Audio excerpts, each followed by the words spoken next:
Hi, everyone. This week, we're flipping the calendar over to the final month of the year, December. And for some, it's so exciting. You get to decorate or celebrate your family's traditions. And for others, it's very stressful. You're already adding on to a pretty full plate. And some of you are not unschooling.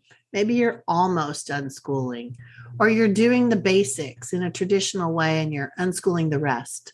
Or maybe the kids are doing what they want and you're having massive guilt about what's going on or what's not going on.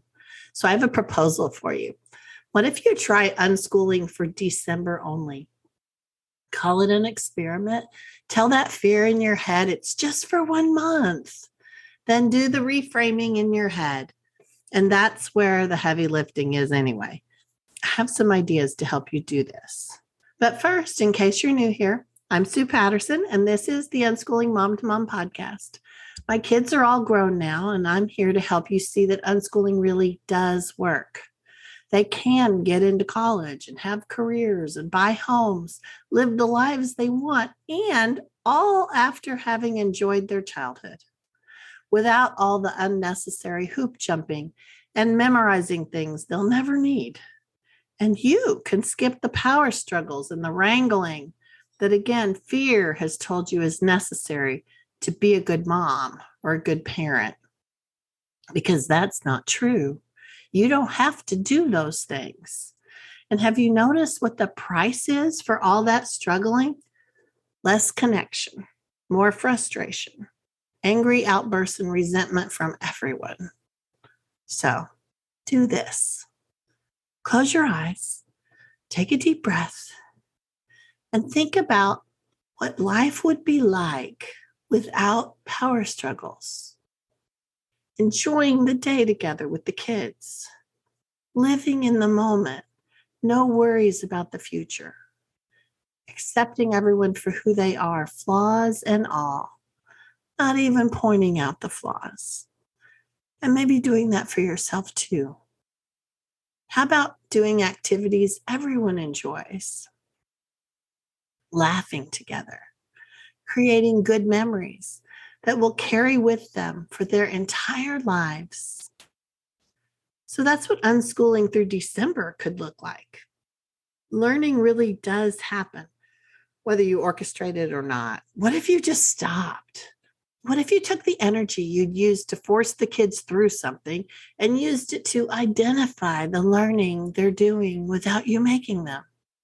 I have an unschooling guide that you can get to help you see the subjects that weave through all the holiday activities. For those of you who need to check off some boxes mentally, that may set your mind at ease a little bit.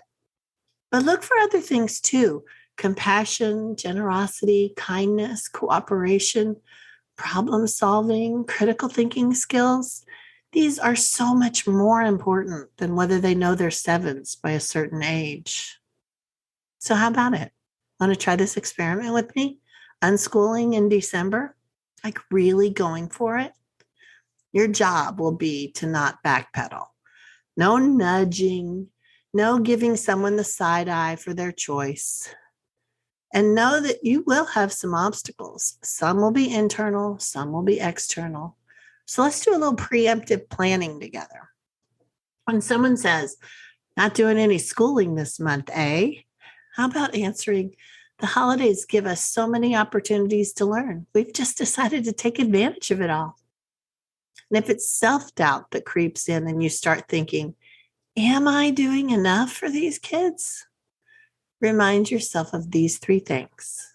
Number 1, having a parent that is not stressed out is so beneficial to kids. They can relax in their own home. They can learn what their brain drives them toward. They can create happy, loving memories of you interacting with them instead of yelling or criticizing them. Those interactions do become their inner voices as adults. So let's make sure they hear kind, loving, accepting words. Number 2, humans are hardwired to learn. No matter what your child is doing, they're gathering information, resources, skills to do that thing. It's at exactly the level they need. It's growing a pile of individualized information that will help them know what their next step should be. And if you're more of a cheerleader for them instead of a warden watching to see where they mess up or what you think should be happening instead of them, they'll be more inclined to invite you into what's happening in their world. This is how you'll see for yourself that they're learning and growing. Number 3, childhood doesn't last forever. You only have so many Decembers in their childhood.